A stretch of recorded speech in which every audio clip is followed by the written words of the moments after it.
En la jornada 20 de la Serie A, el Genoa, necesitado de sumar para alejarse de los puestos de la zona baja, recibía al Cagliari, quien vive una situación similar. Sobre los hombros de Johan Vázquez recaía la responsabilidad de cimentar la solidez de su equipo en este juego. Desde el silbatazo inicial su misión fue clara: anular la amenaza del joven delantero Semi Kulitsoy.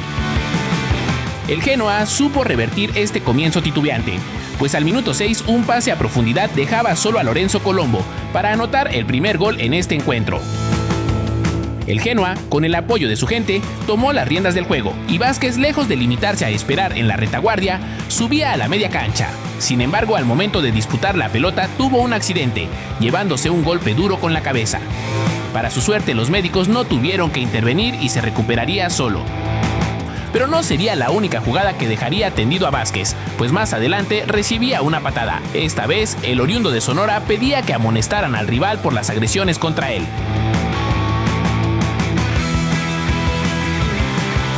El defensor mexicano, que con su compostura fue el primer engranaje de la maquinaria de los grifos. Del otro lado, el Cagliari apostó a su centro delantero, pero Johan se erigió como un muro infranqueable, mostrando anticipación impecable, uso inteligente del cuerpo y una potencia en el salto que le permitió ganar la mayoría de sus duelos aéreos. Cada jugada de los locales fue una pequeña batalla ganada, pues en ese momento el Cagliari se desenvolvía mejor en la cancha. Su comunicación constante con el resto de la línea de 4 fue la clave para mantener al cuadro blanco fuera de la zona de peligro.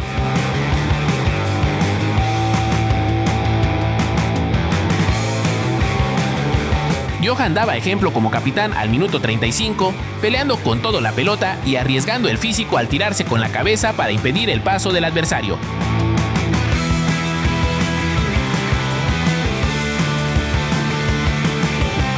De esta manera se terminaban los primeros 45 minutos de juego.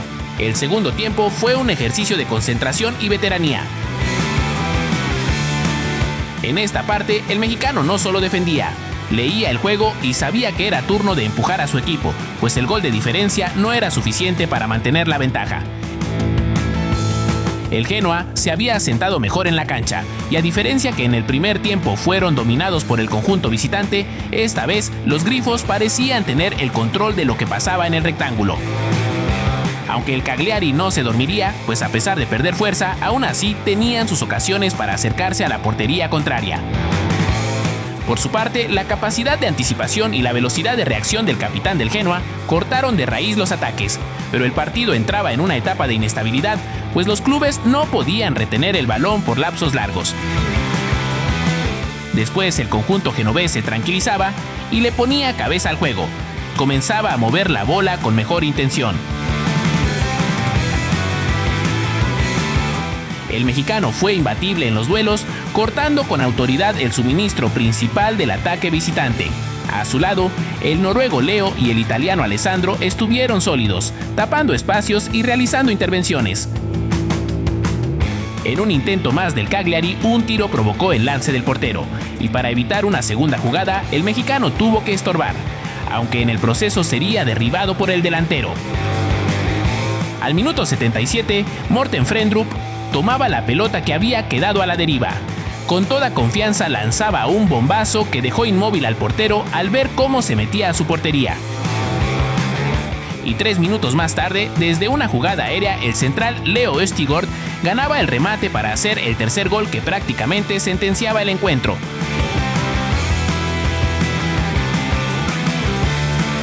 Con mucha más confianza, los grifos fueron pacientes para cerrar el partido.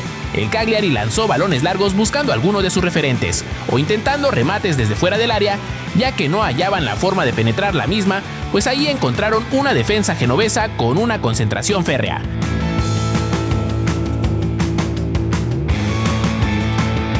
Así transcurrieron los minutos finales hasta que el árbitro hizo sonar su silbato. De esta forma el Genoa gana otro partido importante, empatando en puntos con el Cagliari, pero arrebatándole la ubicación al llegar al lugar 15 de la tabla.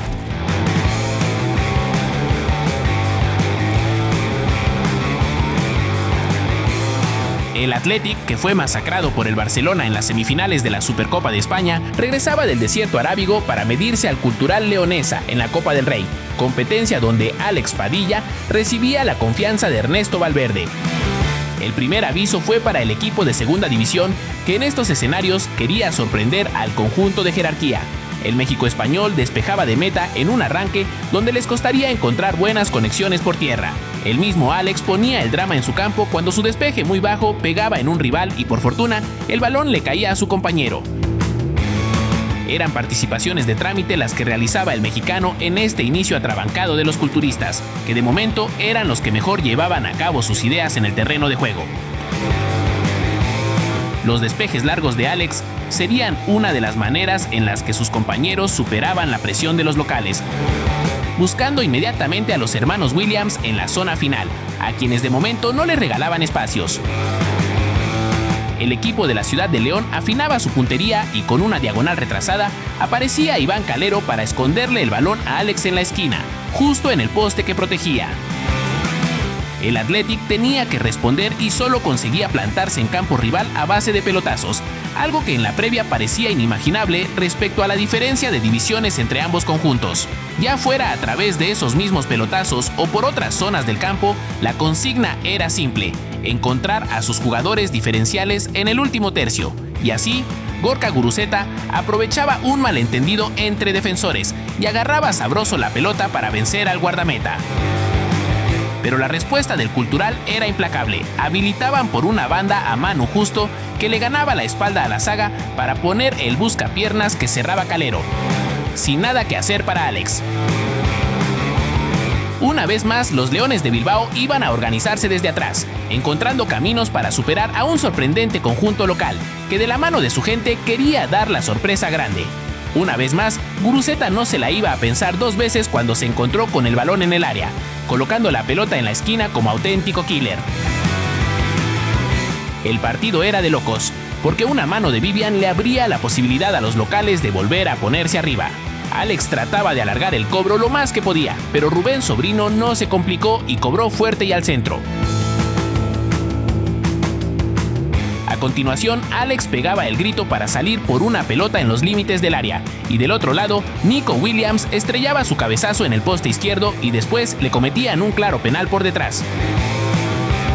Oyhan Sunset ponía el sexto gol del partido en esta primera parte de locura al noreste de la península. Apenas se daba el silbatazo de la reanudación, Alex volvía a jugar largo, contribuyendo para el primer suspiro de los presentes en el estadio. Cada despeje del México Español tenía la misma intención: buscar una peinada, un mal fildeo en los jugadores de blanco que sus compañeros en el ataque pudieran explotar. El Cultural Leonesa lo abordaba de manera similar, pero Padilla jugaba su área de forma impoluta. El partido parecía irse por el caño para los Leones cuando Paredes se iba a las regaderas por hacerse de palabras con el colegiado. Alex resentía lo mojada que estaba la cancha en un nuevo despeje, mientras que los locales buscaban revitalizarse tras la expulsión y hacer valer su ventaja numérica. Fueron minutos tensos en el área del Athletic porque su portero no se hablaba con su central y en la siguiente una pérdida desconfiguraba a la defensa, pero atrás aparecía Alex para controlar la curva que trazaba la pelota.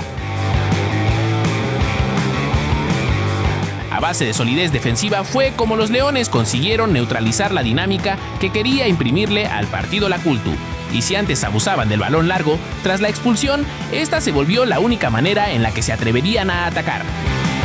Sorprendentemente se consumían los minutos y Alex intervenía en jugadas aisladas, nada comparado con lo que se esperaba tras la tarjeta. Los disparos de media y larga distancia tampoco le harían mella al guardameta México Español. El control en su área se mantenía gracias al trabajo de la zaga, que no permitió más sorpresas y que esperaba que eventualmente, a través de los incontables balones largos, se iluminaran los hermanos Williams o Guruceta. Sin muchos más imprevistos, los de Bilbao llegaban vivos a la prórroga, igual que en la ronda anterior contra el Ourense. No había pasado mucho tiempo tras la reanudación cuando se daba una serie de rebotes y malos despejes en el área que defendía Padilla. Nadie era capaz de sacar el balón. Entre dos centrales tapaban el remate franco de Ribeiro, pero el balón le quedaba a Yayo para hacer explotar al estadio. Sin embargo, había un fuera de lugar casi al inicio de la jugada de Justo, que aunque no tocaba el esférico, sí intervenía al estorbarle al central. Fue una advertencia grande para los Leones, que no podían seguir jugando con fuego por mucho más tiempo. Desde un despeje de Alex se desarrollaba una jugada por la banda y a velocidad se escapaba Unai Gómez. Tras su recorte abollaba el poste y con la portería descubierta aparecía el más chico de los Williams, que volvía a negociar un penal para su causa. Unai cobró la pena máxima y muy cerca se quedó el guardameta de la Cultural de sacarle el esférico. No se les podía ir este partido habiendo sobrevivido a lo más difícil y este segundo tiempo extra fue un auténtico examen de los nervios de hierro de toda la parte baja del Athletic. Todos los jugadores iban a una, demostrando sacrificio por los colores que defendían, cerrando espacios y llegando como podían al corte. Cuando no les era posible, atrás estaba Padilla como último recurso. Cierto es que no tuvo que ser el salvador de su equipo, sino un guardameta que le pusiera hielo a las jugadas, que le comiera segundos al reloj y que despejara lo más largo que pudiera.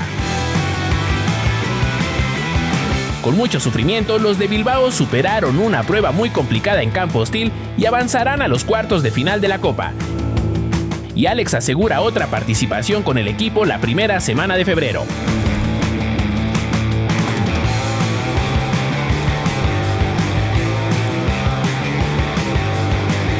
Se reanudaba la actividad en la Liga griega tras el parón invernal, y en la fecha 16 el calendario marcaba la visita del AEK al Aris de Salónica. Orbelín Pineda trataba de escapar de su campo bajo la presión de un rival, perdiendo el balón por la línea y estableciendo el tono del partido desde su primera intervención. Y es que dispuestos a hacer pesar su territorio, el Aris se compactó, cerrando espacios y líneas de pase que en otra circunstancia hubieran sido de trámite para jugadores como Orbelín. Pasaban los minutos y el águila bicéfala trataba de igualar la intensidad que presentaban los locales, de momento sin resultados, porque desde el lado izquierdo el número 7 jalaba el gatillo desde fuera del área y con el omóplato Orbelín desvió la trayectoria. Pero una pérdida grosera del Aris cuando se encontraban asfixiando a los atenienses le permitió a Ljubicic escaparse en velocidad para ceder a su acompañante Koita, que le dio un pase a la red. El Aris contestaba de inmediato y en otro escopetazo desde fuera del área el balón le pasaba entre las piernas al guerrerense. No era tiro de esquina, pero no había vuelta atrás y el Aris movió la red a través de Jensen. Con las tablas igualadas, el AEK reaccionó, hilando posesiones más largas, con Orbelín apareciendo de manera más recurrente para ser el conector que necesitaba el equipo. Aunque todavía no encontraba precisión para poner ese pase diferente que desconfigurara a la defensa, con el mexicano en el medio, el equipo se acercaba a las inmediaciones del área de manera más organizada. La marcación seguía siendo rocosa en cada metro del campo. Esto lo quería aprovechar el mexicano, saltando líneas cuando caía la marca, pero también lo resentía cuando lo bajaban al césped. Eran momentos en los que el equipo parecía tener una mejor armonía. El Aris estaba dosificando esfuerzos y mordía con inteligencia. Pineda era intermitente y en un momento regalaba un balón en el medio campo, propiciando una descolgada de sus rivales que él mismo intentaba bajar a suprimir. Pero la falta de precisión y entendimiento con sus compañeros también se manifestaba en el último tercio, una zona en la que antes del parón invernal partía el queso. El visitante estaba en control de la posesión del balón, pero no era lo suficientemente punzante para traducirla en ocasiones de peligro. Sus rivales estaban replegados, defendiendo en un bloque bajo, tapando espacios y aguardando una pérdida para contragolpear. Esto ocasionaba que la circulación de los de la capital fuera lateral, buscando que con la amplitud se generaran grietas en el planteamiento enemigo. El problema residía en que los jugadores que normalmente marcaban la diferencia contra este tipo de planteamientos no estaban viviendo su mejor día. Pineda entre ellos, que en este inicio de año estaba más fallón de lo habitual. Las líneas del Aris se adelantaban en el último tramo de la primera mitad. Querían cerrar fuerte, presionando como lo habían hecho en el inicio, empujando el bloque del AEK a una zona donde cualquier error fuera fatalista. Regresaban los inconvenientes para el mexicano, que se quería mostrar a lo ancho del campo, pero no tenía la inspiración de días anteriores para sacar a su equipo de este enjambre al que lo condicionaban. Marko Nikolić mantuvo a los mismos 11 para la segunda parte, queriendo imprimir intensidad desde las primeras acciones. No obstante, las sensaciones eran parecidas, con Pineda que comenzaba a atacar carriles interiores con pases directos o abriendo en las bandas. El mayor inconveniente era que, hasta el momento, su injerencia en el juego, los pases que intentaba y que eran más arriesgados no eran precisos. Si bien se metía a la boca del lobo aprovechando su ligereza para atraer jugadores y limpiar zonas, esa valentía tenía un costo. Cada vez que recibía de espaldas o intentaba girar en 1 metro cuadrado, el Aris le caía con 2 hombres, lo encimaban, lo raspaban y lo obligaban a soltar antes de tiempo, convirtiendo sus recepciones en pequeños duelos de supervivencia. De a poco se tenía la sensación de que el águila bicéfala comenzaba a carburar, pues en los últimos metros la saga del Aris ya empezaba a ser exigida. Y después de un disparo de Pineda, llegando de segunda línea que era bloqueado, el Aris robaba y encontraba muy separadas las líneas de la ECA. Dudu aparecía por el costado para sortear a los defensores y doblarle las manos a Strakosha. Se anulaba el gol posteriormente por un contacto en el robo que sería muy riguroso. Salía Orbelín del campo y ya para los últimos minutos del partido su equipo luchó para llevarse el triunfo. Pero por una cosa u otra arrancaban el año con un empate decepcionante porque pierden la oportunidad de tomar el liderazgo.